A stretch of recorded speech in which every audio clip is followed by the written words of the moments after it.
ഇന്നൊരു ബർത്ത്ഡേ പരിപാടിയാണ്, ആ പരിപാടിക്ക് പോകാനാണ് ഇവിടെ ഇങ്ങനെ റെഡിയായി നിൽക്കുന്നത്. അപ്പൊ ഗാഥയുടെ കസിന്റെ കുട്ടിയുടെ ബർത്ത്ഡേ ആണ് കേട്ടോ. ചേട്ടൻ നമ്മുടെ ഒരു ചേട്ടനാണ്. നമ്മൾ റെഡിയായി നേരത്തെ ഇങ്ങോട്ടേക്ക് വന്നു. അപ്പോഴാണ് ഇതേ ശുങ്കുവിനെ കണ്ടത്. ശുങ്കുവിനെ ഓർക്കുന്നില്ല, ശുങ്കുവിന്റെ ബർത്ത്ഡേ ആയിട്ടായിരുന്നല്ലോ. ഇവന്റെ സിസ്റ്ററിന്റെ ബർത്ത്ഡേ ആണ് കേട്ടോ. ഇവന്റെ ഇവിടെ ഇങ്ങനെ റെഡിയായി ഒക്കെ ഇങ്ങനെ നിൽക്കുക. അതേ പിള്ളേർ അവനെ കണ്ടപ്പോൾ അതിന് പുറകിത് മാറുന്നു പോലും ഇല്ല. അതാണ് നമ്മുടെ ബർത്ത്ഡേ കുട്ടിയുടെ അമ്മേനെ കണ്ടത്. ഇതാണ് ചേച്ചി. നമ്മൾ വന്നപ്പോൾ റാണി ചേച്ചി വന്ന് വർത്താനം പറയാണ്. നമുക്ക് നേരെ പരിപാടിയിലേക്ക് പോകട്ടോ. ഇവിടെ വന്നിങ്ങനെ വെയിറ്റ് ചെയ്തിരിക്കുകയാണ്. കേക്ക് കട്ടിങ് ആയിട്ടില്ല.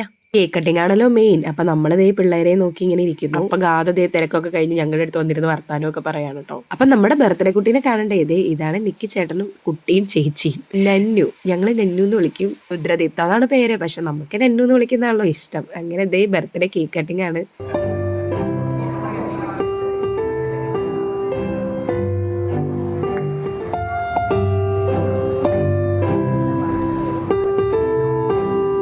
എൻ്റെ കുട്ടിക്ക് 1 വയസ്സിന്റെ ബർത്ത്ഡേ.